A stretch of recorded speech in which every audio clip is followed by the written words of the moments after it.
now we're here 10 years later, and Sundays are deep because we have now got a location in London, we have a location in Luton, and we also oversee a location in Brussels. And so Sundays for us are quite amazing. They're busy, they're laborious because we are up from 6:30. We get ready. We drive to London, to Camden. We do a 2-hour service. We meet the people, we speak. We try and be as touchable as possible, and then we jump on the motorway. We come right back down to Luton. We do another service, and then we go home. And the preparation for that is literally from Friday, in the sense that my mind is like, okay, Adwoa, what's going on? I'm praying, I'm asking God, help me, give me strength, because there was moments where the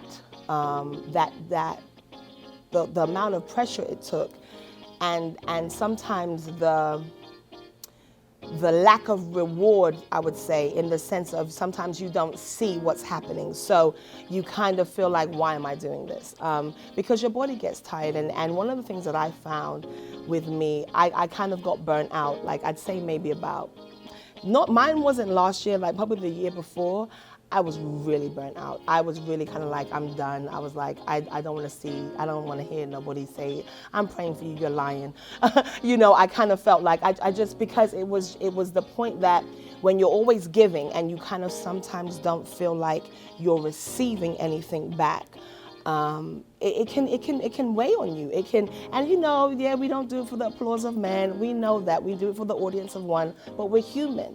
And sometimes sometimes the fruit didn't seem to be coming as much as you were sowing. And so it was kind of disheartening. And to give your life, literally, like where my kids were involved. So like before we opened Luton, my kids were up early with me, coming to church, getting ready, making sure that, you know, they were ready and that they were, you know, it was just a lot. And so, you know, so the toll of that could kind of, it hindered me from really kind of just appreciating the fact that God had called me to be a blessing. He called me to minister to amazing people.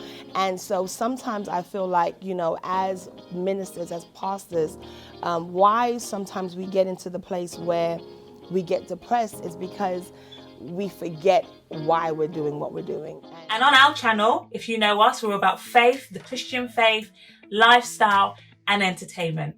Watch our content and hopefully you'll have content that makes you think, feel better, but build your faith for your real life.